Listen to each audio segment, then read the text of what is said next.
Bienvenue à tout le monde et bienvenue surtout à toi, Jérémy. Et c'est un honneur évidemment de t'avoir, toi, qui était finalement, tu as vu, tu as entendu parler de nous très vite et tu as soutenu le projet, tu as communiqué dessus très rapidement. Et en fait, on a vraiment besoin de ça parce que c'est une plateforme qui a besoin d'avoir à des utilisateurs et qu'elle soit utile évidemment. Donc, plus on partagera le mot et plus on pourra avoir de contenu intéressant et de discussions intéressantes, évidemment. Donc, merci à toi et merci d'être venu. Je pense que le timing est vraiment bon parce qu'aujourd'hui, en fait, on va parler d'un événement dont tu vas nous parler en grand détail et qui commence à partir de demain. Donc c'est vraiment chouette. Et peut-être qu'en fait, tu peux déjà, assez rapidement, parce que finalement, on va parler du contenu du sujet d'aujourd'hui en détail, mais est-ce que tu peux déjà te présenter et qu'on ait une idée de ton parcours? Peut-être que tu nous racontes comment finalement on passe du ukulélé au poste de responsable formation, quoi, parce que ça paraît un peu improbable. C'est plutôt le contraire en fait. C'est à partir du moment où j'étais responsable formation que je me suis mis au ukulélé. Donc je sais pas s'il y a un lien. Non, je fais de la musique depuis ado, en amateur évidemment, en grand amateur. Et j'ai touché à plusieurs instruments et j'ai eu la trentaine sur la batterie. Et là je suis passé au ukulélé depuis la quarantaine.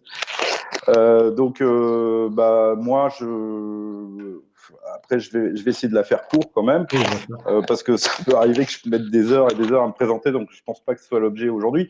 Bah, en gros, moi, je viens du monde du bar. Hein, si on part 20 ans en arrière, j'ai fait l'école hôtelière en mention complémentaire barman, où bah, j'ai exercé donc le métier de barman dans différents types de structures sur Paris, un peu sur Bordeaux, mais quand même beaucoup sur Paris. J'ai vécu 13 ans à Paris. Et je suis tombé dans le café en 2007 après une candidature spontanée. Je cherchais faut être honnête, voilà, je cherchais à avoir un rythme de vie un peu différent que le bar, hein, parce que le bar c'était quand même, enfin le bar La sympa, nuit. c'était quand même la nuit. Évidemment. Et donc, à l'âge de 27, 28 ans, un truc comme ça, bon, bah, il a fallu essayer de trouver une autre solution. Et moi, j'étais très attiré par le thé à l'époque.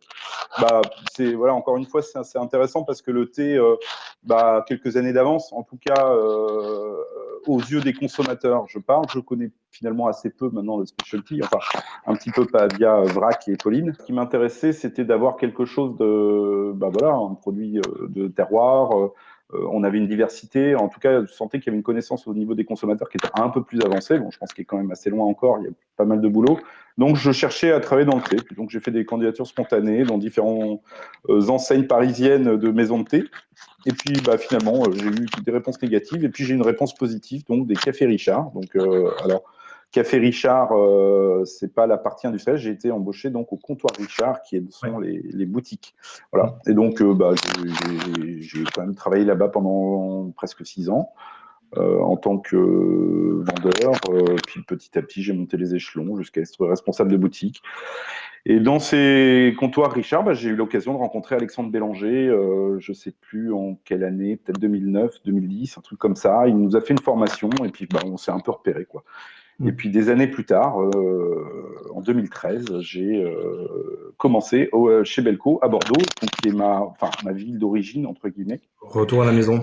Voilà, un retour à la maison. Donc c'était un peu, voilà, j'avais pas mal de chance à ce niveau-là parce que bon, évidemment, vous savez, à Bordeaux, c'est une ville qui est assez attractive, mais qui professionnellement, hein, c'est pas toujours le cas. Enfin, Mm. évidemment, moi, j'ai pas mal de gens qui viennent de Paris, qui peuvent un peu être parfois de temps en temps un peu un petit peu enfin voilà, un peu avoir des petits problèmes après au niveau professionnel, sauf quand tu bosses un petit peu à distance ou des trucs comme ça où là ça se passe très bien évidemment.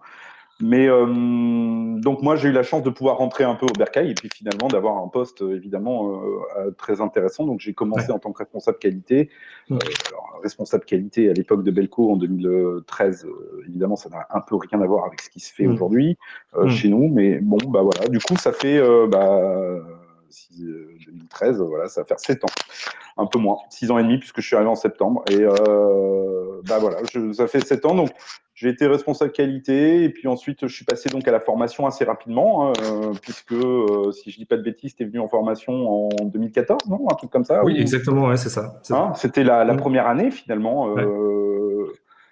Donc voilà, donc depuis 6 ans, bon, il y a beaucoup de choses qui se sont passées depuis, mais Oui. voilà, en gros, finalement, j'exerce un peu toujours la même activité aujourd'hui, donc Mhm. responsable des formations, j'accompagne nos clients en torréfaction, en qualité, voilà, j'ai pas mal de différents types de missions, mais Mhm. en gros finalement, c'est l'évolution un peu de notre entreprise et de la façon dont le marché évolue qui m'ont fait aussi évoluer en même temps, en fait. Mais Mhm. finalement, si je reprends un peu les missions d'il y a 6 ans, bah, les missions sont un peu les mêmes. Donc, il Ce n'y a sont un pas peu les eu mêmes et où forcément tu de… as évolué en fait en volume Exactement. et en contenu avec tout ce qui se passe en fait et peut-être aussi la direction qu'a pris Belco depuis quelques années en fait aussi. Exactement. Absolument.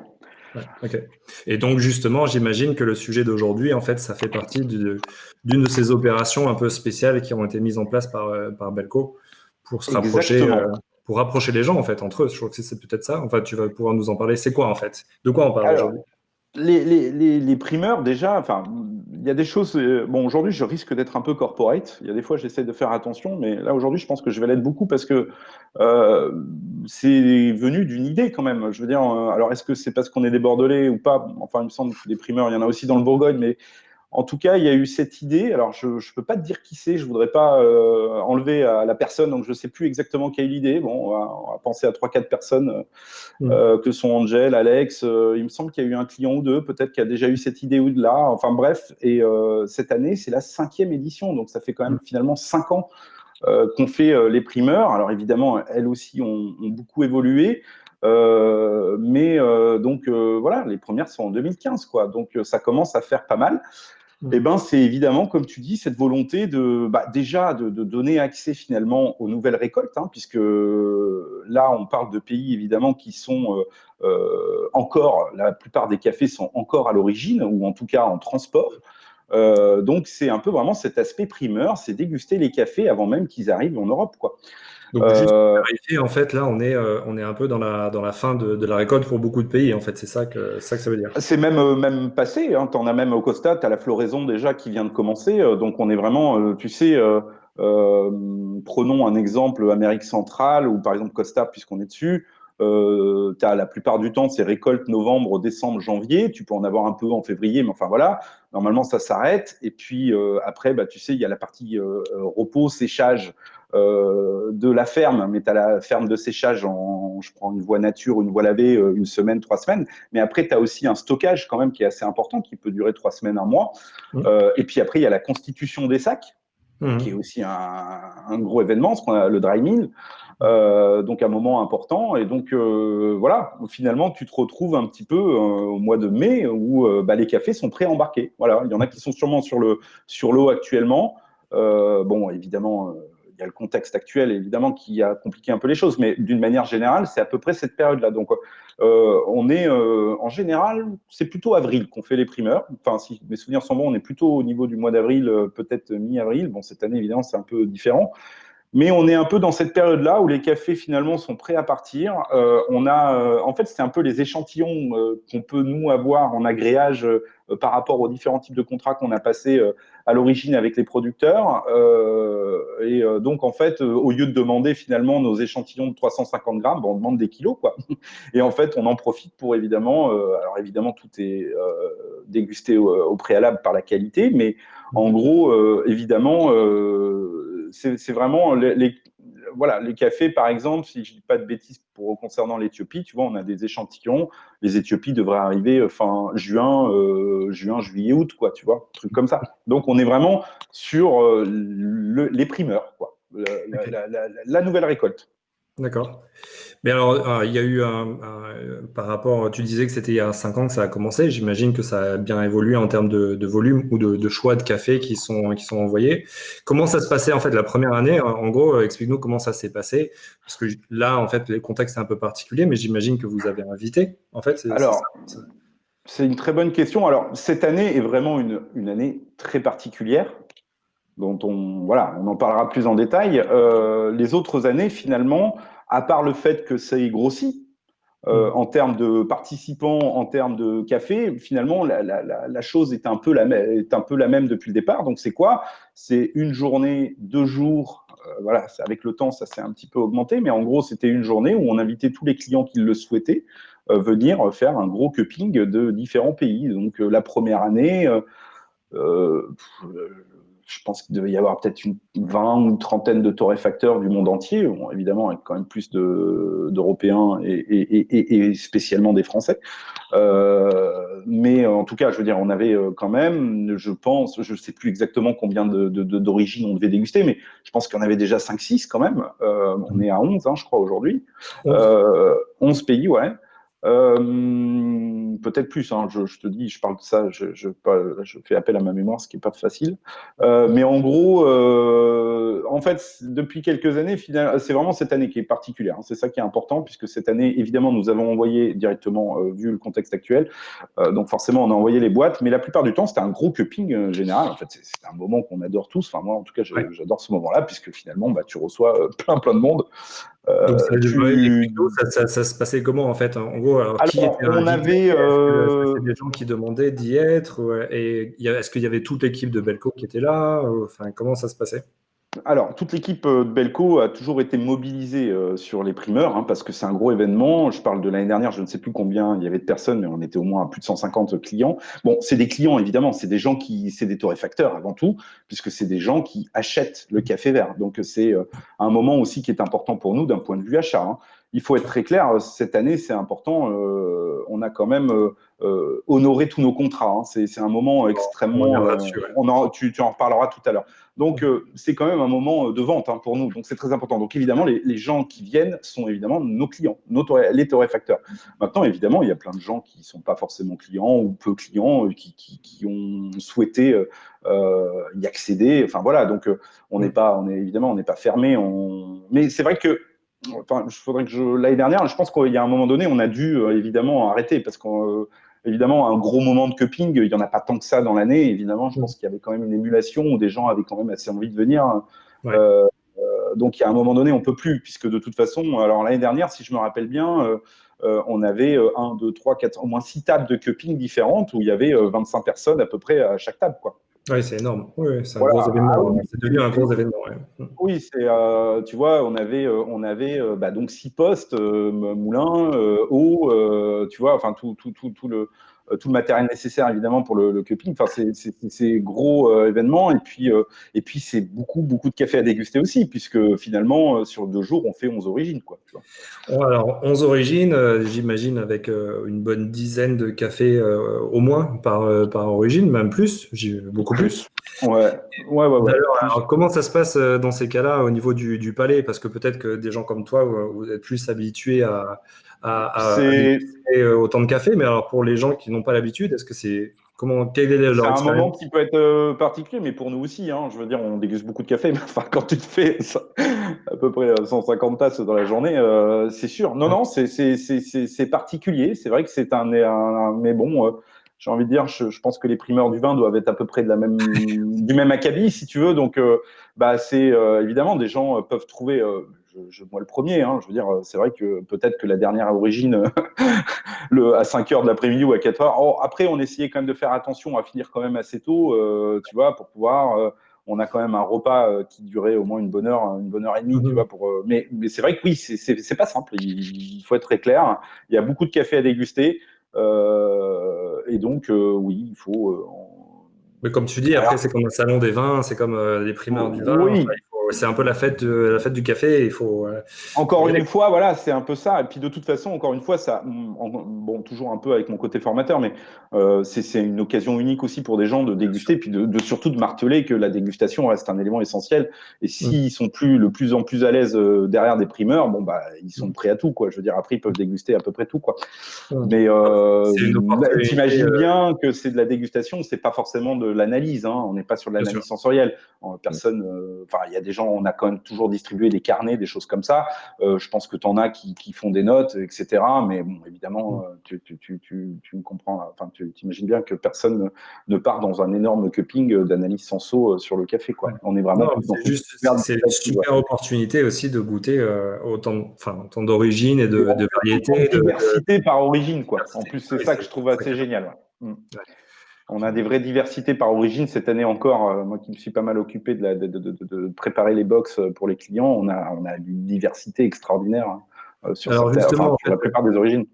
Tu parlais des boîtes tout à l'heure et t'en reparles. Alors, les box, explique-nous en fait le contexte. On Alors, comprend tous hein, cette année, mais alors, quelle a été la solution que vous avez trouvée et mise en place pour cette année? on a, il y a à peu près un mois et demi, en plein milieu du confinement, évidemment, la question se posait. Évidemment, je pense que certains collègues commerciaux avaient des demandes vis-à-vis de leurs clients de savoir s'il y allait avoir ou pas les primeurs.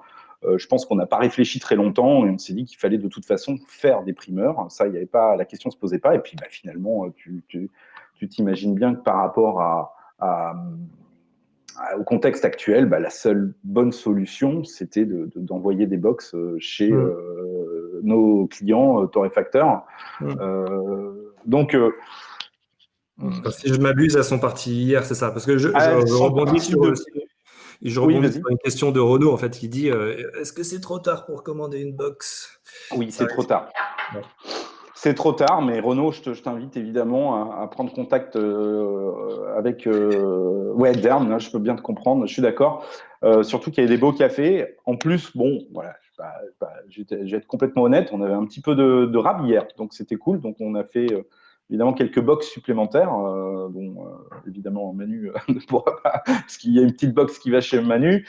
Mais voilà, évidemment, bon, l'important quand même dans un premier temps, et encore une fois, je le répète, c'est quand même pour nos torréfacteurs, encore une fois, je vous dis qu'on s'est engagé aussi au niveau des contrats, au niveau de tous les producteurs. Donc, c'est un moment quand même aussi important pour nous. Il faut absolument qu'on vende ces cafés aussi, évidemment, pour que toute la chaîne, finalement, puisse retrouver un petit peu, parce que, voilà, pour être tout à fait honnête, évidemment, je resterai poli et je ne donnerai pas de nom, mais on a, par exemple, récupéré un café enfin, tout un ensemble de cafés de Salvadoriens dont les contrats avaient été annulés par leur sourceur. D'accord. Il y a eu ça, hein. Il y a eu ça, évidemment. Donc, nous, ça a été, voilà, c'est un moment très important. C'était un engagement, je me souviens que tu avais relayé ça d'Alex, Hmm. assez rapidement au début du confinement, en tout cas, l'interview qu'il avait faite. Ouais. Bon, Avec bah Thierry voilà, de Make-up. nous, pour moi, enfin, évidemment, quand je t'ai dit j'allais être corporate aujourd'hui, bon, ça, c'est clairement des choses qui me permettent d'être fier et d'être heureux de travailler chez Belco pour ça, Hmm. parce que, encore une fois, il a dit quelque chose de très important, c'est que nous, on est mieux armés pour survivre. Hmm. Les producteurs, eux, sont pas du tout armés pour survivre à ça. Donc, nous, on a honoré tous nos engagements. On a même rajouté quelques cafés, du coup, qui avaient été annulés par d'autres. Bon, évidemment, on peut pas sauver tout le monde et puis on peut pas tout Bien faire non sûr. plus. Hmm. Faut être clair. Mais par contre, voilà, il y avait quand même cette ambition, en tout cas, d'aller jusqu'au bout de ça. Donc, c'est important pour nous quand même, évidemment, de transformer aussi un peu l'essai derrière. Ouais. C'est-à-dire Parce que qu'il faut alors, qu'on tout, puisse les tout ce vendre, ces cafés-là. c'est ça, en fait, parce que là, vous vous retrouvez finalement, entre guillemets, avec beaucoup de café Oui, et dans un contexte, dans un marché qui est peut-être au ralenti. Enfin, ça dépend peut-être du secteur, hein, parce qu'on voit que certains bah, finalement marchent bien, voire mieux qu'avant, et puis d'autres c'est sont vrai. Qu'est-ce que tu en ralentis. penses? Tiens, bah, tiens, c'est intéressant. J'ai l'impression que c'est un peu. J'ai des personnes, en effet, comme toi, que j'ai eu au téléphone, qui me semblent finalement n'ont pas tant perdu que ça. Et il y en a qui ont perdu, évidemment. Je pense que tout le monde a un peu perdu. Mais on a, oui, il y a l'air d'avoir une bonne santé, en tout cas cette envie.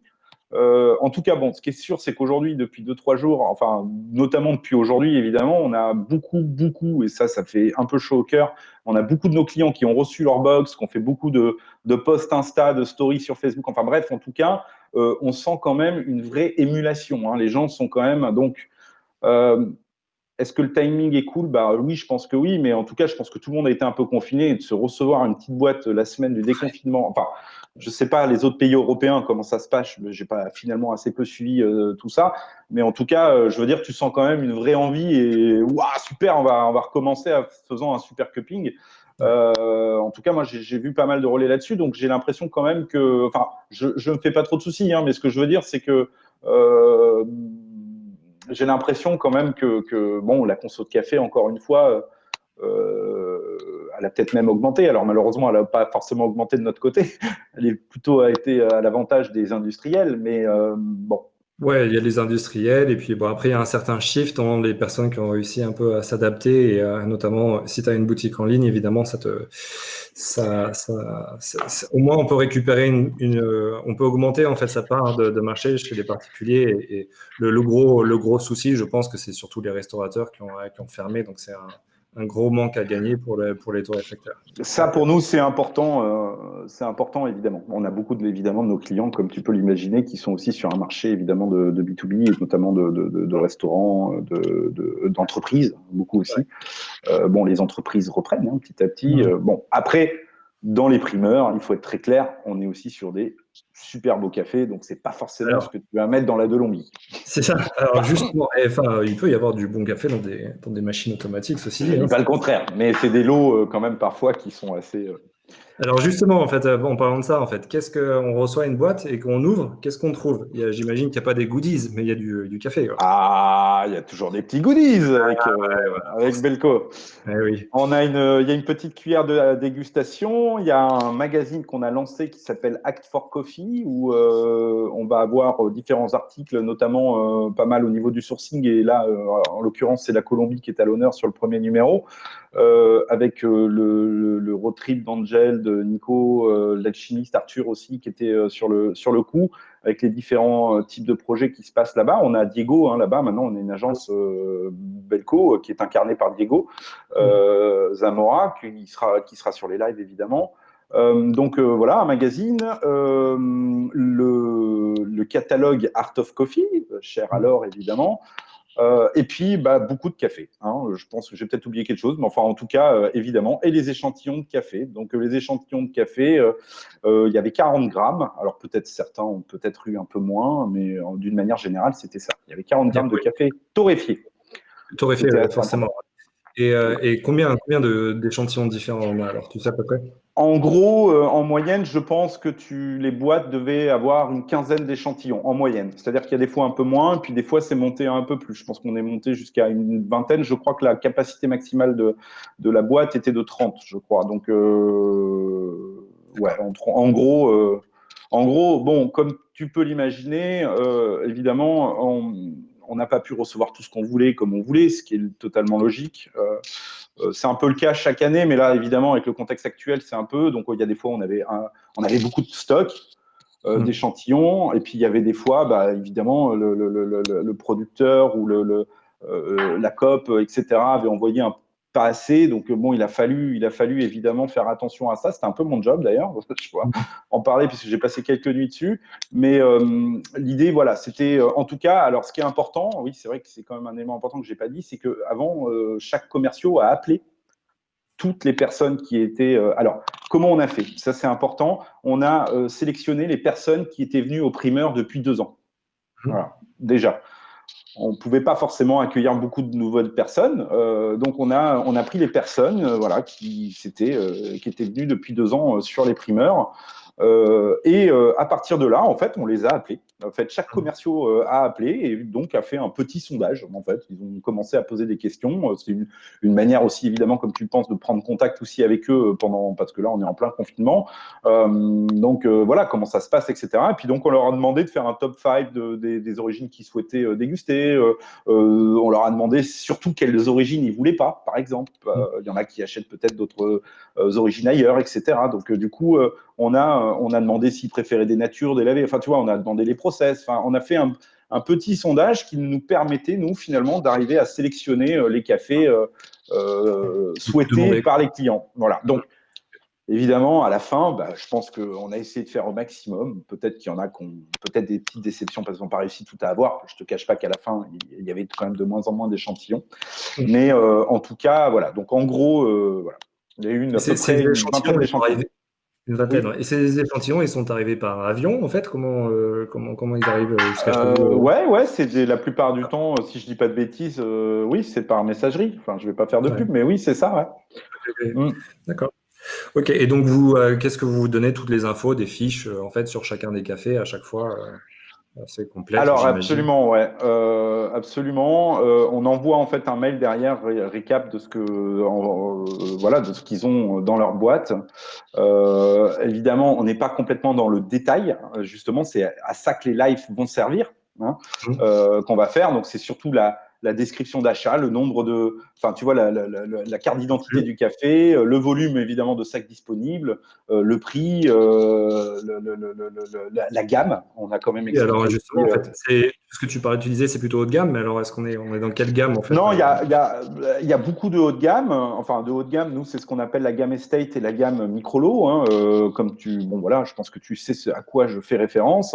On a aussi une gamme qui est une gamme terroir, qui est une très belle gamme que j'aime beaucoup, moi, qui est une gamme durable sur des cafés, on va dire, un peu plus de volume.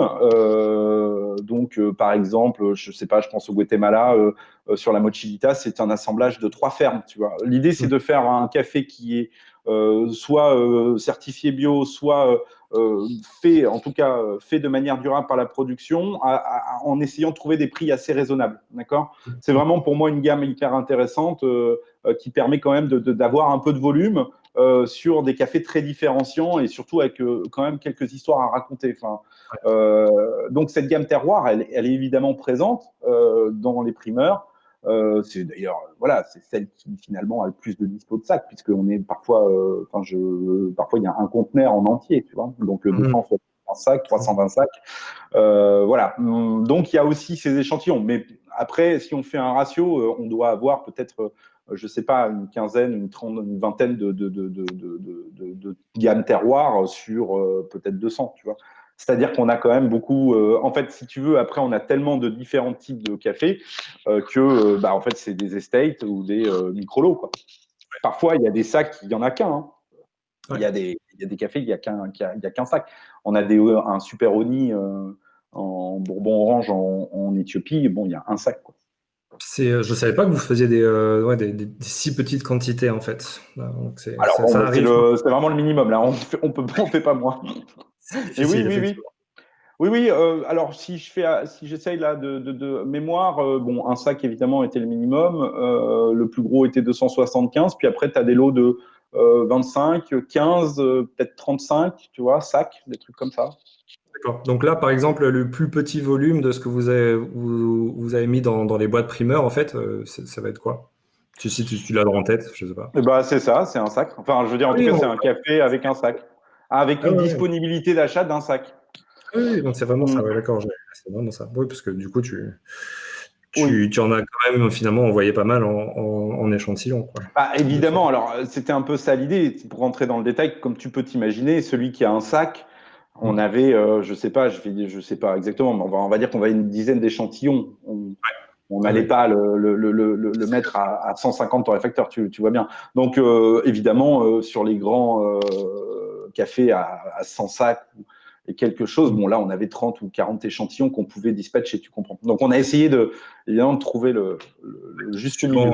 suivant vos clients et leurs attentes et leurs possibilités et leurs Puis après, il y a une effectivement. autre phase dont je m'occuperai pas, qui sera l'arbitrage. Ça. Ah oui, parce que justement, en fait, au final, après, on reviendra aussi au live, parce que t'en as vite fait parler, mais Oui. c'est aussi la Mhm. nouveauté cette année. Donc, il y a forcément un lien entre les échantillons et les lives que vous allez organiser. Mais justement, en fait, une fois que les personnes, euh, avant, en fait, dégustaient avec vous les cafés, et puis là, en fait, ils vont chacun le déguster de leur côté, en fait, quel retour ils peuvent vous faire, en fait, et comment ils réagissent par rapport à ça.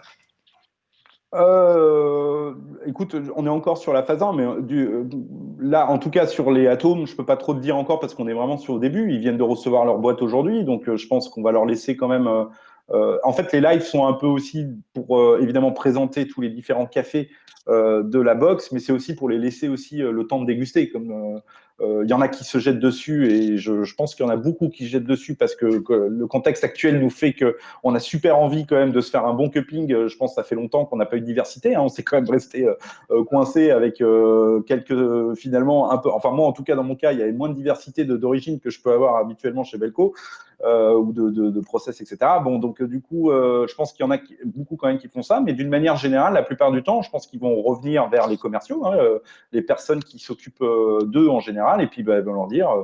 Bah, écoute, moi je suis intéressé pour ce lot-là. Donc, C'est une option d'achat en fait ou c'est et pour l'instant, de toute façon, c'est très clair. On veut pas. Évidemment, c'est pas si simple. Hein, c'est clair et net.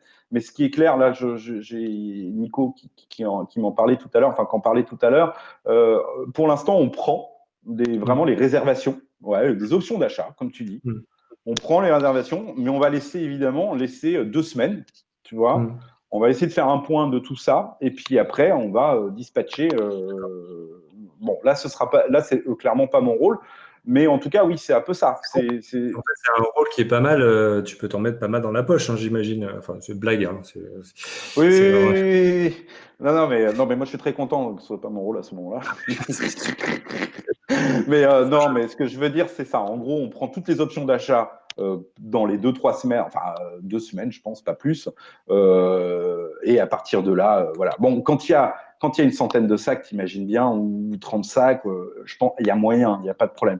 Par contre, voilà, peut-être sur des choses un peu Oui. arbitrées, sur 5-6 sacs, c'est Renaud dit forcément même plus le compliqué. cas du sac unique, il risque d'y avoir du sang en fait. Oui, ouais, je sais pas, peut-être, oui, un peu. Mm. Mais d'une manière générale, alors pour être en contact, comme tu peux l'imaginer, avec pas mal de torréfacteurs, bon, bah, il y a des fois, ils reçoivent ce qu'ils veulent, ce qu'ils Mm. ont voulu. Après, il y a parfois enfin, je pense aux autres éditions. Il y en a, si tu veux, qui sont peut-être positionnés sur une dizaine de cafés. C'est à peu près ça, peut-être en moyenne. Je sais pas, ce serait une bonne question à l'équipe commerciale, mais en gros, t'en as peut-être que 5 ou 6 ou 7, tu vois ce que je veux dire. Tu n'as pas tout de toute façon, c'est pas possible. Bon, d'une manière générale, les gens ne se positionnent pas que sur un café. Donc, ils sont quand même. Finalement, il n'y a pas tant de sang que ça, puisque de toute façon, si on leur a envoyé des boîtes, c'est qu'il y a bien la possibilité quand même de leur donner du café. Donc, d'une manière générale, ils n'ont peut-être pas tout ce qu'ils veulent, mais Mm. ils ont quand même une partie de ce qu'ils souhaitent, en tout cas. Ouais. Ouais, je Enfin, nous, comprends. en tout cas, on fait au maximum. Encore une fois, c'est pas pour. Voilà, on veut absolument pas pénaliser, puisque de toute façon, nous, c'est notre rôle. Enfin, notre envie, c'est aussi de vendre ces sacs de café vert, de toute façon. Bien sûr, ça restera Mm. l'objectif quand même. Ouais. Et alors, est-ce qu'on peut faire justement le point entre les cafés, les échantillons, et ce que vous avez mis en place avec les lives? Parce qu'il y a donc un programme, donc il y a un site internet qui a été mis en place aussi, où on peut s'inscrire. Il faut s'inscrire dès maintenant, j'ai envie de dire, si vous ne l'êtes pas encore, et parce qu'il y a un programme assez complet, tu peux nous en parler?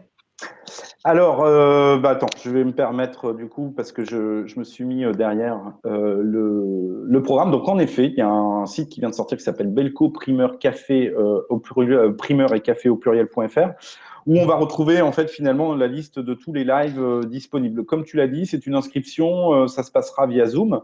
Voilà, c'est ouvert à tout le monde. C'était un peu, voilà, ça c'est une conversation qu'on a eue tous ensemble il y a 1 mois et demi avec les personnes en tout cas qui s'occupaient de la réalisation de ces primeurs. Notre envie était de profiter quand même de ce moment-là pour inviter finalement le plus de monde possible. Que tu es passionné, tu es intéressé par le café, tu veux, voilà, c'est vraiment ouvert à tout ça. C'est quelque chose de très important. De toute façon, voilà, on va parler des différents cafés qui composent les box. Bon, voilà, ça va peut-être frustrer quelques personnes, mais d'une manière générale, c'était l'idée aussi, c'était un peu dans le mode confinement aussi, bon là, on se déconfine, mais vraiment cette idée aussi de profiter, d'avoir un petit peu de temps, finalement, où on parle café, quoi, tout simplement. Ouais. Donc, spécifiquement, donc ça commence demain. Voilà, donc comme tu disais tout à l'heure, le timing est parfait puisque ça commence demain à 14h30, donc dans 24 heures. Mm. Euh, Tu as donc le programme qui va. Alors, on est aussi lié, comme tu peux l'imaginer, un petit peu par rapport au décalage horaire. Mm. Donc, du coup, c'est l'après-midi, la plupart du temps, sauf avec moi d'ailleurs, sur les lives qu'on organise, ou en tout cas je suis présent, l'Éthiopie et le Kenya seront le matin, puisque là on a moins de décalage horaire, mais donc c'est l'après-midi la plupart du temps, et ça commence demain, donc demain ça commence avec le Salvador. Alors, il y a eu évidemment aussi pas mal, comment ça se passe. En fait, on a décidé de faire ça en version originale de la langue natale des personnes avec qui on va parler, Mm. ou sauf personnes qui parlent très bien l'anglais. Donc, par exemple, demain, ça commence avec le Salvador, avec Angel et Emilio Lopez, producteur Iliamatepec vers Santa Ana, et puis Mauricio à Taco. Ça va se passer en espagnol, d'accord? Et on aura des sous-titres en anglais. Alors Voilà. ouais, ça c'est intéressant, j'ai vu ça, en fait c'est Laura qui m'en avait parlé, je crois, en fait. Donc c'est des sous-titrages automatiques, c'est ça, en fait, oui, c'est un Exactement. Donc, on outil a fait qui... quelques tests. Voilà, on Ouais. a fait quelques tests il y a quelques jours. J'espère que tout va bien se passer. Est-ce que Je- les sous-titres à la Si tu as Macron, en une fait? bonne connexion Internet, ça avait l'air de bien fonctionner. Tu as un petit décalage, évidemment, comme tu peux l'imaginer. Donc, il va falloir faire assez attention quand même à bien. Ça va être un peu le test, hein, je ne te cache pas, pour le Salvador. Mais en gros, il y a forcément un petit décalage. Mais en gros, essayer de falloir parler peut-être un peu plus doucement que d'habitude pour Ouais. laisser le temps aux sous-titres d'apparaître en dessous. Tu vois, je suis en train déjà Ok. de m'entraîner. Ouais. Va falloir essayer encore une fois, des gens ne voulaient pas forcément. Enfin, tu vois, à l'origine, ils étaient plus à l'aise. Il a fallu qu'on tranche, quoi. Et puis, on s'est dit que Mm. de toute façon, bon, des gens qui parlent espagnol, il y en a quand même, Mm. quand même. Ah oui, Et oui. puis, bon, après, des gens qui lisent l'anglais, ça, je pense qu'on est quand même assez nombreux à pouvoir le faire. Avec Jacques, on le fait en français. Le Kenya, on va le faire en anglais. Voilà. Bon, la plupart du temps, quand c'est en espagnol, c'est sous-titré anglais. Et quand c'est Mm. français ou anglais, c'est Mm. sous-titré français. D'accord. Tu vois. Ok, ok. Ouais, De ouais, je toute vois. façon, sur le programme, hein, vous avez tout qui est bien noté. Mm. Et voilà, donc on va avoir, pour faire vite fait, on va avoir donc Salvador, je te l'ai dit, on va avoir Panama demain après-midi avec Marjorie, responsable de l'agence au Salvador qui s'occupe de l'Amérique centrale, donc je pense que tu connais. Il y a une personne de Barou Black Mountain, donc une ferme avec laquelle on bosse. On a Brésil, on a Colombie, on a un petit apéro Colombie autour de la transparence des prix, 18 heures avec Tyler de Hazard. Mhm. On a donc, moi lundi, on a Éthiopie avec Jacques, on a Guatemala autour du travail des femmes d'ailleurs, ça a l'air assez intéressant avec Marjorie Jacqueline, qui est la responsable qualité de la Bolsa. On a Nika, Costa. Voilà, il y a plein de choses en fait. Hein. Je vais peut-être Mhm. pas faire dans le détail, le mieux c'est peut-être d'aller sur le site. Mais, et comme tu dis, tu t'inscris. Et Mhm. puis après, tu te mets à la bonne heure. Et puis après, donc comment ça va se passer? En gros, il va y avoir environ c'est entre 2 et 3 personnes qui sont intervenants, hein, pas Mhm. plus, Mhm. justement par rapport aux sous-titres. Donc il y aura finalement, on va dire, un peu un MC qui va pouvoir organiser un petit peu la conversation et puis surtout qui va pouvoir aussi récolter des questions. L'idée, c'est aussi de Mhm. faire intervenir les gens qui suivent s'ils ont des questions spécifiques. Bon, on verra s'il y a du monde ou pas. Je ne sais pas trop comment ça va se passer encore. Mhm. L'idée, c'est quand même aussi de pouvoir poser des questions spécifiques. L'idée, c'est si je. Ouais, bon, après, c'est toujours compliqué au niveau timing, hein, puisque nous, il nous reste 10 minutes. Hein, si on est dans les trucs, je pense que ça va durer un peu plus. Mais en gros, on est sur 1 heure. On Ouais. va dire 40 minutes de conversation et 20 minutes peut-être de réponse à des questions posées par ceux qui suivent, quoi. Oui, ouais. Pour vrai, c'est un bon format en fait. Ouais, on est à peu près pareil. Bon, nous, dans notre cas, là, on a commencé 10 minutes Oui, non, à non, mais 4h10, on prend encore je 10 plaisante minutes. évidemment. Ouais, bien sûr. Mais tout mon après-midi. Bon, on peut rester, tout le monde a son après-midi, là, de toute façon. Donc Ouais. voilà. Donc bon, encore une fois, voilà, aujourd'hui, tu vois, j'ai fait quelques posts et tout pour prévenir pour les lives. Moi, je trouve que c'est une occasion unique. Bon, c'est bien sûr, il y a toujours un peu d'autopromotion, c'est une évidence, mais il y a quand même aussi cette occasion vraiment. Je suis assez content pour t'expliquer un peu. En fait, à chaque cupping, donc l'année dernière, donc on en a parlé tout à l'heure, des grandes tablées avec beaucoup de café. Évidemment, avant de commencer l'origine en question, on avait toujours une petite mini-conférence Ouais. de 20 minutes par les personnes invitées, donc producteurs, exportateurs, en réel, enfin tu vois, ça dépendait quoi. On avait toujours cette partie présentation du café, et puis après on allait déguster. Là en fait Mhm. c'est ça, on propose les conférences Ouais. à tout le monde. Et après, bon, les gens, ils ont leur boîte, quoi, donc ils peuvent déguster quand ils Alors, veulent. Mais s'ils veulent garder le même format, c'est-à-dire qu'ils dégustent juste après l'intervention. exactement. Là, encore une fois, est-ce que je sais pas? Je pense qu'il y a un peu de tout. Je pense qu'il y en a en effet qui veulent peut-être attendre. Il y en a qui ont peut-être déjà dégusté. Je pense qu'il y a un peu de Mm. tout. Tu as raison. Est-ce qu'il y a, parce que quand on est sur un cupping public, l'intérêt c'est de pouvoir en discuter et d'échanger. C'est pour les gens qui veulent échanger. D'ailleurs, j'imagine qu'il y en a qui restent dans leur coin à faire leurs notes et qui partagent rien, mais il y a quand même les gens qui parlent. Et dans ce cas-là, en fait, est-ce qu'il y a quelque chose de prévu comme un forum ou quelque chose comme ça qui permettrait peut-être aux gens de discuter entre eux? Oui. Très Qu'est-ce bonne qu'il y a? question.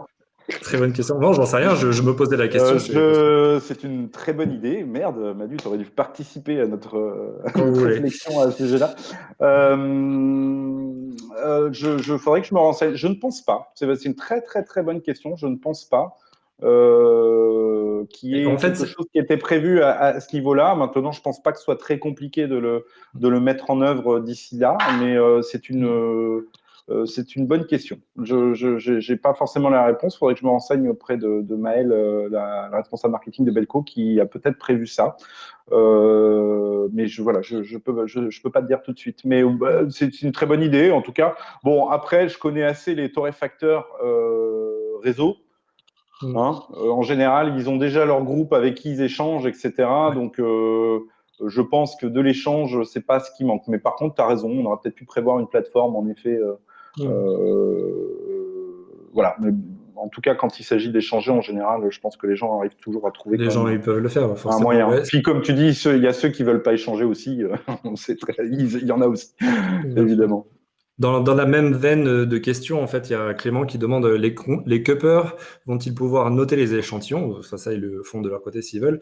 Et est-ce que derrière, en fait, ils communiquent leurs résultats et est-ce que vous communiquez les résultats? Je pense pas qu'on en arrive jusque-là, mais non. Non, non, non, non, non, non. Bah, de toute façon, euh, c'est une très bonne question. Maintenant, voilà, on est aussi conscient que tout le monde ne déguste pas de la même manière. Bah voilà, tiens, c'était tout à l'heure, tu me demandais ce qu'il y avait dans la boîte. On a aussi Mm. évidemment créé un livret avec César pour aussi donner des règles de cupping. Ça, Mm. c'était aussi important pour essayer au maximum que les gens puissent cupper aussi de la même manière. Mm. Bon, maintenant, est-ce que ça va être respecté, pas respecté? Je sais pas. Et puis, bon, la notation, moi, je reste toujours un peu prudent là-dessus. Et pourtant, voilà, je suis quelqu'un qui adore déguster, noter, etc. C'est un vrai plaisir. Maintenant, bon, il y a des gens qui ont des façons de déguster différentes. Donc, bon, j'ai trop d'expérience à ce sujet que ce soit par le biais des formations ou par le biais d'échanges entre quelqu'un qui va te mettre 89 et puis l'autre qui va te mettre 82, quoi. Donc Mm. ça arrive déjà, quoi. Ça arrive, Mm. c'est déjà arrivé. Donc je pense, évidemment, on communiquera pas les résultats. Je pense que Mm. c'est surtout une conversation qui se fera entre le torréfacteur qui a dégusté via donc peut-être les réseaux ou via son réseau à lui, qui pourra peut-être échanger en effet. Mais alors après, encore une fois, on avait beaucoup d'échantillons, donc tu as peut-être des gens qui vont pas avoir tout à fait la même chose que les autres.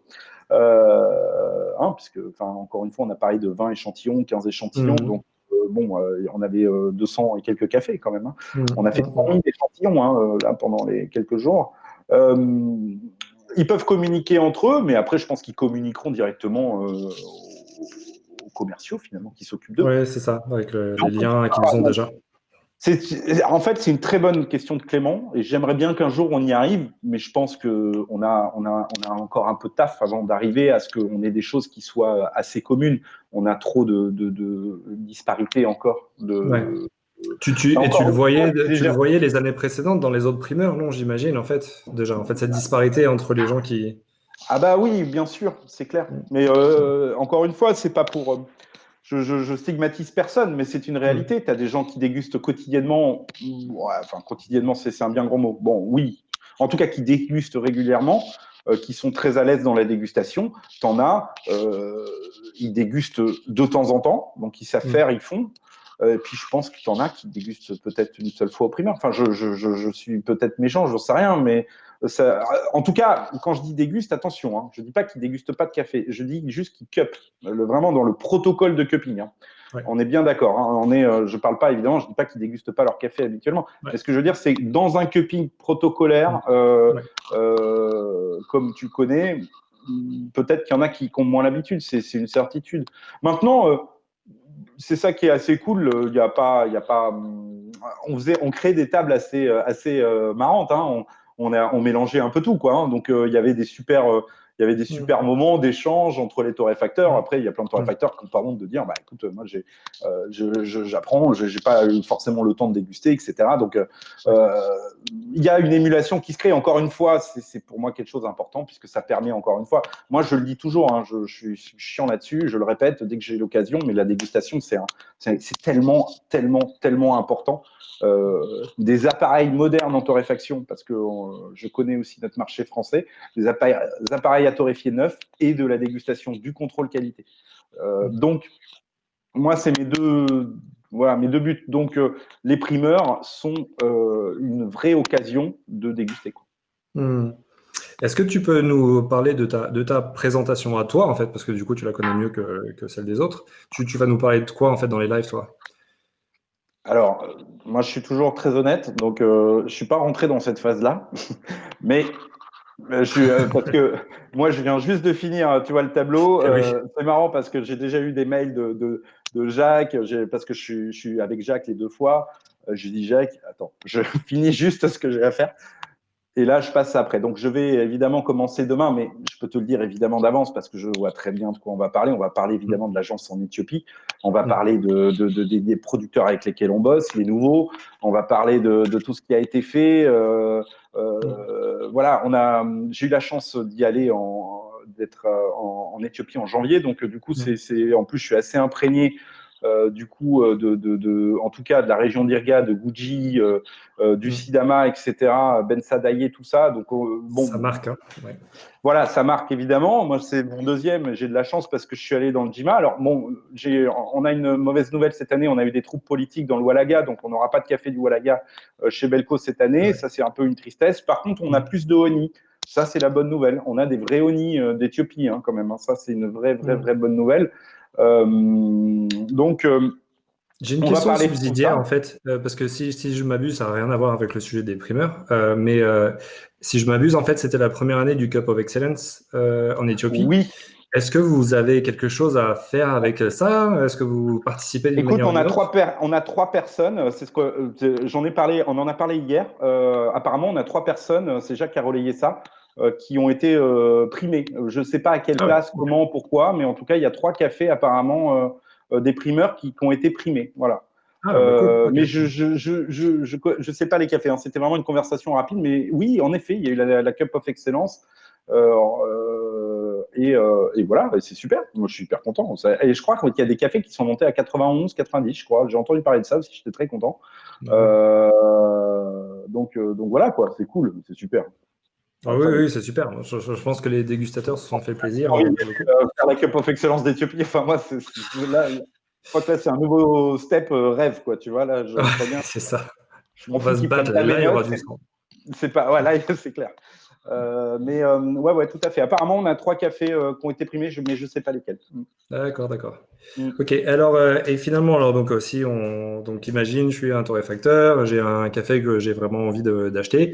Ces cafés, en fait, ils arrivent quand? Ou est-ce qu'ils sont déjà là? Ou c'est quoi Bah leur alors, histoire ça de... va dépendre un petit peu de différentes origines, hein, comme tu peux Mhm. l'imaginer. Donc, il me semble qu'il y a déjà des Colombies qui sont là, par exemple, hein, donc qui sont au primeur, mais qui sont arrivés.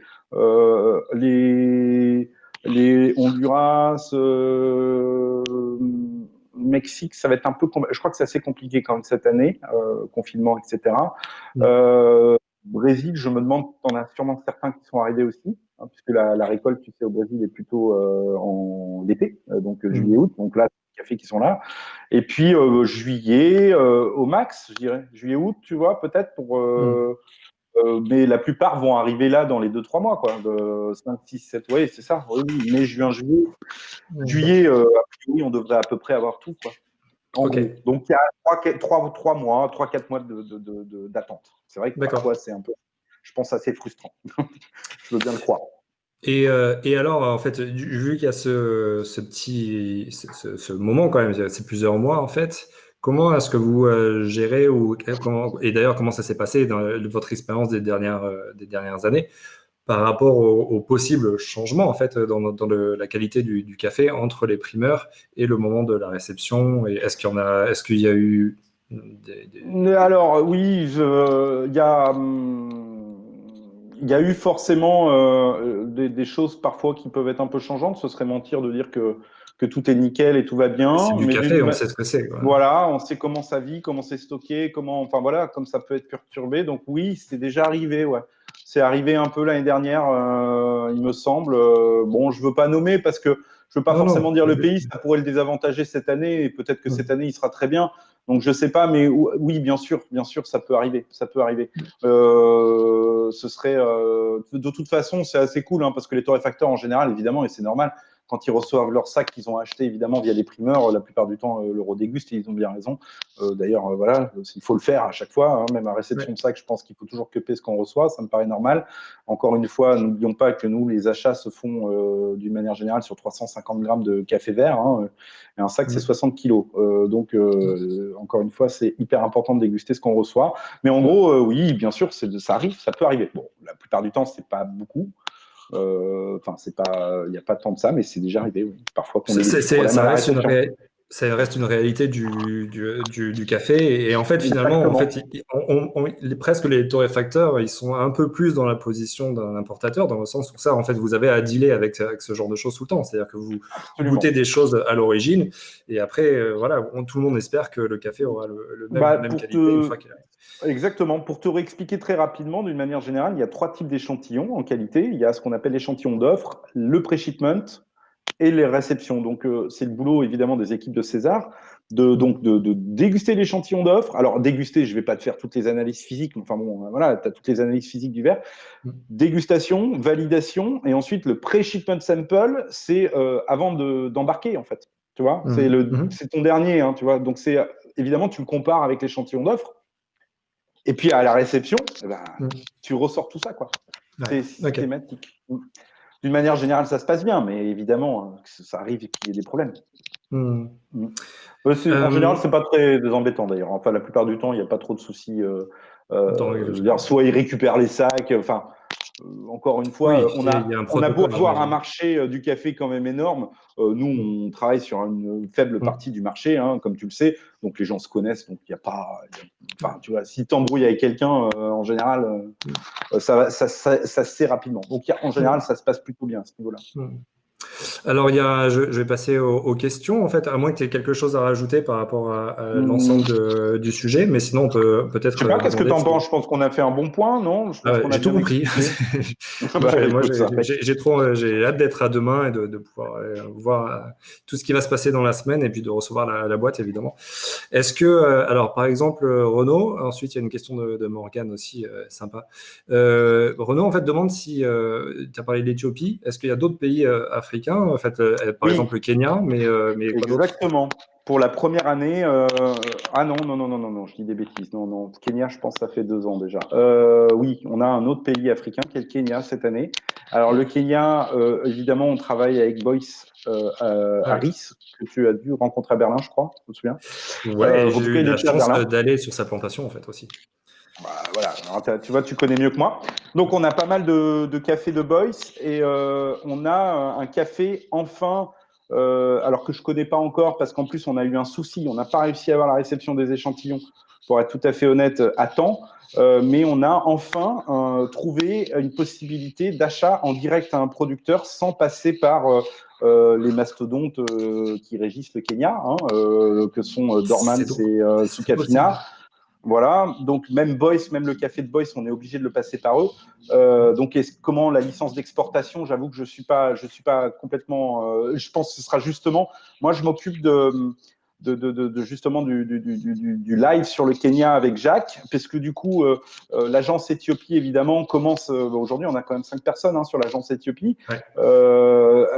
Donc du coup, on commence un petit peu. L'agence Éthiopie commence cette année, peut-être même l'année dernière, à commencer à sortir de l'Éthiopie pour aller quand même voir d'autres pays africains, Bien ce sûr. qui sera le but évidemment, je pense, dans les 10 ans à venir. Ouais. Et donc, on a un café de producteurs en direct, enfin D'accord. tout un lot de café. J'ai Alors pas pu les Renaud demande, goûter. si...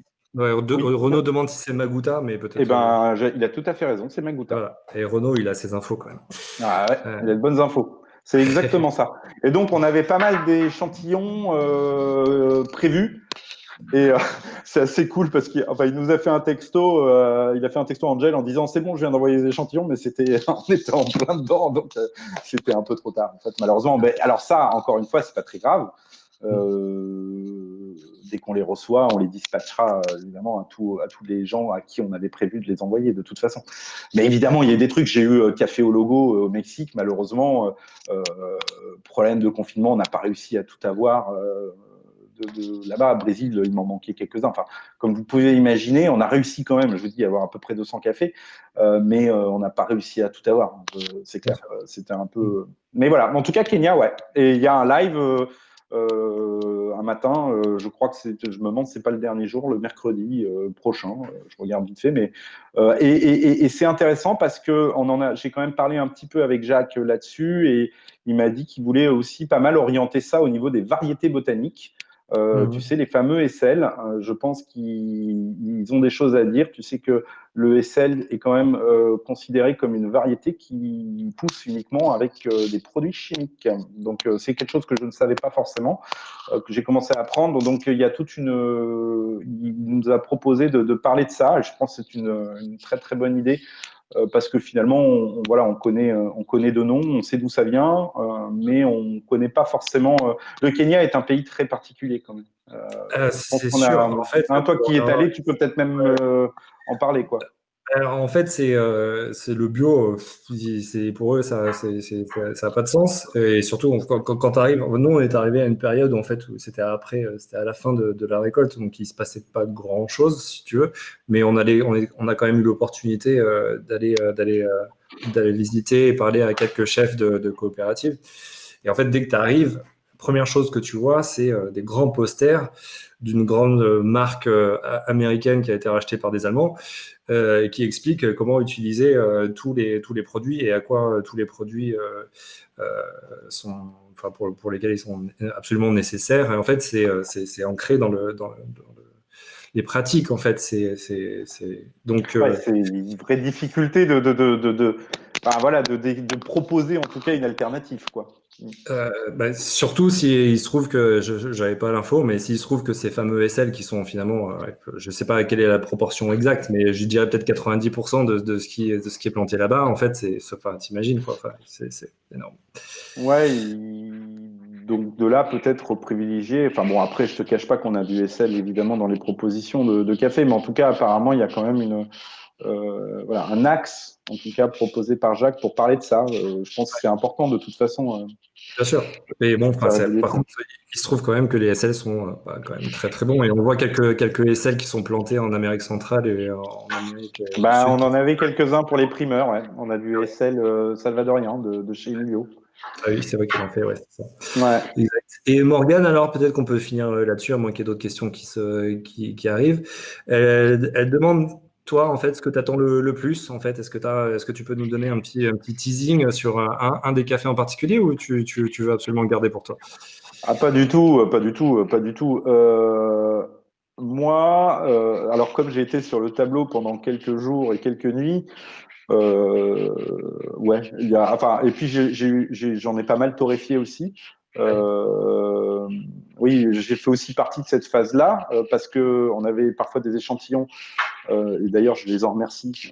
Bon, ils ne nous écoutent pas, mais je les en remercie de nous avoir envoyé un peu plus d'un kilo 5, voire 2 kilos, ce qui m'a permis de quand même accélérer le mouvement. Hein. Il faut imaginer que les cafés ont été torréfiés quand il y avait moins d'1 kilo. C'était torréfié, tu sais, sur les petits échantillonneurs probables qu'on a chez Belco, donc c'est-à-dire un échantillon de 800 grammes. Bon, bah, c'est 100 grammes, donc c'est 8 fois. Donc ça fait pas mal de temps. Bon, bah moi, j'arrivais, je faisais 1,5 kg, boum, d'un coup, c'était terminé. Donc du coup, là-dessus, donc le fait de les avoir torréfiés, le fait d'avoir vu beaucoup le tableau, bon, évidemment, moi, si je commence par pays, le Colombie, on a des très belles choses qui arrivent, qu'on connaît peu. Hein, c'est beaucoup. Une ferme qui s'appelle Santa Maria, qui est fait qui est ordonnancée par des femmes. Tu as la Pradera, il y avait du wush wush, il y avait du geisha, il y avait des honey colombiens, tout ça. Bon, ça me motivait bien. Je les ai pas goûtés, hein. Ensuite, Guatemala. Moi, j'ai une passion pour le Guatemala et notamment pour les cafés de Mario de Monte de Oro. Là, il y avait un Caturra Nature, il y avait un anaérobique en Bourbon, je crois. Il y avait un geisha nature. C'est des lots de 25-15 sacs, hein, c'est pas énorme. C'est du séchage sous ombrage. C'est pas si courant. Voilà, Guatemala, Éthiopie, tous. Non, mais Éthiopie, bon, moi, c'est un peu mon origine favorite. Je pense comme beaucoup de passionnés de café d'ailleurs.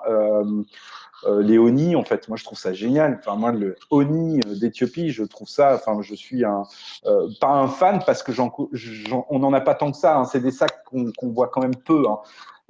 Faut être tout à fait honnête, hein, c'est des cafés qui passent par Belco. Si tu as de la chance d'être dans le coin et de pouvoir en prendre un peu pour pouvoir t'en faire un peu, tu peux, mais la plupart du temps, c'est ça que tu les vois pas trop passer quand même, parce que c'est des sacs qui sont quand même assez achetés assez rapidement. Moi, j'ai un grand espoir sur le honey. En tout cas, voilà, moi, c'est quelque chose que j'apprécie beaucoup, tout ce qui est honey process en Éthiopie. Voilà. Après, les Costa aussi, hein, d'ailleurs. Tiens, je suis en train de penser à Hacienda Colima d'Alero Castro aussi. Là, j'ai pu en cuper quelques-uns, par contre, parce que César était en train de les cuper pendant que je les torréfiais, enfin un peu après, enfin bref. Du coup, j'ai pu les goûter un peu, ça avait l'air aussi pas mal. Enfin bref, en fait, il y a vraiment du lourd, quoi. Ouais, ok. Il y a vraiment du lourd. Tu parlais beaucoup du honey, en fait, juste pour les gens qui forcément ne savent pas pour ce que ça peut faire, en fait, le honey. Est-ce que toi, dégustateur et formateur, en fait, est-ce que tu arriverais à résumer en une ou deux phrases, en fait, pas ce que c'est que le honey, on va pas faire ça maintenant, mais au niveau du cupping dans la tasse, d'après toi, en fait, qu'est-ce que ça apporte? Bon, ce qu'on parle la plupart du temps par rapport au honey process, donc honey, on est bien lié donc à la traduction de miel. On parle souvent de cette notion de sucrosité assez importante, en tout cas plus importante que sur des fully wash, de laver, pardon. Donc, sur certains terroirs ou on peut avoir une acidité qui est un peu moindre et donc on peut peut-être parler plus de rondeur, de sucrosité plus avancée, etc. Bon, maintenant, justement, sur des pays en haute altitude, par exemple, l'Éthiopie, hein, où tu as des tasses en lavé qui sont parfois extrêmement florales, extrêmement fruitées, citronnées, enfin, tu vois ce que je veux dire. Bon, bah là, tu pars un peu dans le côté un peu fruits mûrs, tu vois, le côté orange amer, tu vois, des petites, tu sais, le twist, là, le zeste que tu peux avoir. Donc, ce que j'aime beaucoup par rapport à cette notion de honey, moi, je pense qu'il faut pas. Déjà, il y a plusieurs types de honey, donc on va pas compliquer les choses. Donc ça, c'est vrai que aujourd'hui, je pense que le honey, c'est peut-être ce qu'il y a de plus large, hein, finalement. Hein, parce que en plus, pour avoir parlé plusieurs fois avec Marjorie, tu as différentes façons de faire, même un black honey, tu as différentes façons de le faire. Donc bon, il y a quand même un aspect humain qui est important dans la façon dont tu l'envisages. Donc c'est difficile quand même de généraliser finalement sur un goût, sur un profil quoi, gustatif. Mais pour être très clair, c'est vrai que sur l'Éthiopie, ce que j'aime beaucoup avec Léonie, c'est surtout que tu proposes vraiment un nouveau profil aromatique, quoi. Parce que finalement, nous, on connaît beaucoup les natures. Enfin, on connaissait beaucoup les lavés hein, dans un premier temps. On a commencé à connaître les natures il y a un peu moins d'une dizaine d'années. Et en fait, le honey, ce qui est assez génial, c'est que tu as une vraie nouvelle proposition gustative, quoi. Tu as vraiment un profil qui est tout neuf. Et imagine, hein, toi, tu en avais dégusté pas mal. Tu vois, l'Éthiopie, bon, c'est quand même des profils aromatiques qui sont quand même assez hallucinants. Et donc, le côté honey, donc avec cette notion de sucrosité peut-être supplémentaire, apporte en tout cas quelque chose de nouveau et d'unique. Voilà, c'est ça que je trouve assez cool. Ah bah, j'ai hâte de goûter ça, clairement. Ouais. Juste pour finir là-dessus, en fait, les choses un peu plus exotiques, donc qu'on commence à voir, la Chine, le Myanmar, la Birmanie, c'est quelque chose que vous proposez aussi. Pas du tout. Pour l'instant, il faut être très clair. C'est intéressant. Je suis content qu'on parle de ça parce que c'est important. Ça viendra sûrement. Mais c'est vrai qu'on est quand même assez peu concentré pour l'instant sur l'Asie, très clairement. Alors à part l'Indonésie avec avec la COP exportatrice qui est Classic Beans, que tu as peut-être déjà vu, en tout cas que tu connais sûrement. On est quand même moins présent en Asie. C'est vrai que pour l'instant, c'est une question, c'est marrant parce que je l'ai posée il n'y a pas si longtemps. Bon, on peut pas aller plus vite que la musique. Je te rappelle que on a notre agence Éthiopie qui a 4-5 ans aujourd'hui. On a une agence au Salvador qui est de cette année. On a Diego en Colombie. On a Sébastien qui bosse pour nous aussi au Costa Rica. Ça viendra, mais c'est vrai que pour l'instant, on n'est quand même pas encore. Alors, c'est intéressant que tu dis parce que du coup, en plus Morgane est là, donc elle était là quand j'ai passé le Q-Grader et on a un cupping qui s'appelle Asie. Et c'est vrai qu'il y a des choses intéressantes. Je connais assez peu en fait. Je pense qu'on est tous un peu pareil. On est quand même très concentré sur l'Afrique ou l'Amérique centrale, l'Amérique du Sud. Là, je me souviens d'un très bon Laos, tu vois, par exemple. La Chine, ça m'avait pas marqué, mais bon, après, quel était l'eau et tout, on ne sait pas trop dans le Q-Grader. Alors, en ce moment, chez moi, justement Chine et Birmanie. Ouais, Et, Birmanie, j'ai un bon souvenir aussi. Oui. Pardon, vas-y. non, Mais non, non, donc, enfin, il y a de quoi faire, quoi, forcément. il y a de quoi faire. Pour l'instant, l'agence en Asie, elle est même pas en projet pour être clair. Je pense Ouais. on vient juste d'avoir 2 nouvelles agences. Mais si on va jusqu'au bout de vraiment de nos envies, je pense qu'il y aura un jour sûrement quelque chose comme ça. Oui, c'est sûr. Eh ben, écoute, on a hâte de tout ça et que tout se redéveloppe. Et en attendant, donc il y a les primeurs, évidemment, toute la semaine à venir. Et au moins, en fait, ceux qui n'ont pas les lots comme Renault, mais d'autres, vous avez quand même les lives. Il y a du contenu et ça va être super intéressant. Voilà, c'est ça, c'est vraiment ça. Du contenu, des échanges, des questions. Si les gens veulent poser des questions, ils posent des questions. On essaiera au max de pouvoir relayer ça. C'est vraiment l'occasion d'avoir une conversation un petit peu avec l'origine. Ouais, super. Et ben pareil, nous donc on a la vidéo après tout ça, donc on va essayer de la mettre le plus vite possible sur YouTube. Si jamais il y a des gens quand même qui veulent regarder ça au tout début des primeurs, et si ça peut être utile, je pense que ça peut Tu l'être. fais Rain or Shine, c'est ça, sur YouTube, pour te retrouver? Ouais, c'est ça. Là, il y a une chaîne D'accord. YouTube Rain or Shine, Ok, cool. et on va essayer de mettre ça le plus vite possible. Et Bah, c'est comme ça cool, c'est peut être sympa. Au moins, ouais, partagé. si tu peux. Écoute, moi, tu vois, j'ai pas mal posté aussi aujourd'hui. Bon, encore une fois, c'est pas dramatique. Je sais qu'on aura du monde de toute façon, parce qu'évidemment, on a nos 200 torréfacteurs de toute façon qui risquent d'être là. L'idée, encore une fois, je dis, ça nous arrive pas si souvent d'avoir la possibilité d'avoir quelque chose de disponible et rapide. Enfin, d'avoir cette possibilité de parler avec un peu l'origine, faire des conférences un peu de cette manière-là. Donc voilà, encore une fois. Je fais ça vraiment parce que c'est pas si souvent qu'on a la chance de pouvoir avoir ça. Encore une fois, c'est pas, on fera attention à pas verser non plus que dans l'autopromotion. L'idée, Ouais. c'est évidemment de faire un échange et de parler un peu d'origine parce que pendant notre confinement, nos origines, on les a vues que dans notre tasse et c'est vrai que ça fait longtemps qu'on les a pas écoutées parler. Puis je pense qu'il y a plein de choses à dire aussi par rapport aussi à la situation actuelle. Donc, je te remercie en tout cas, Manu, de m'avoir proposé de pouvoir parler des primeurs aujourd'hui. Merci d'avoir pris du temps aussi et nous expliquer tout ça. Et merci à tous ceux qui étaient là, à Morgane, Renaud, pour vos commentaires sympas. Ouais, Et puis, on se revoit vite, de toute façon, en vrai ou en virtuel. Et faisons en sorte que toutes les opportunités en fait, de se rencontrer, d'échanger soient encore présentes, quoi qu'il arrive. Voilà. Allez, ciao, merci salut, à tout le monde. Ciao, Jérémy. ciao.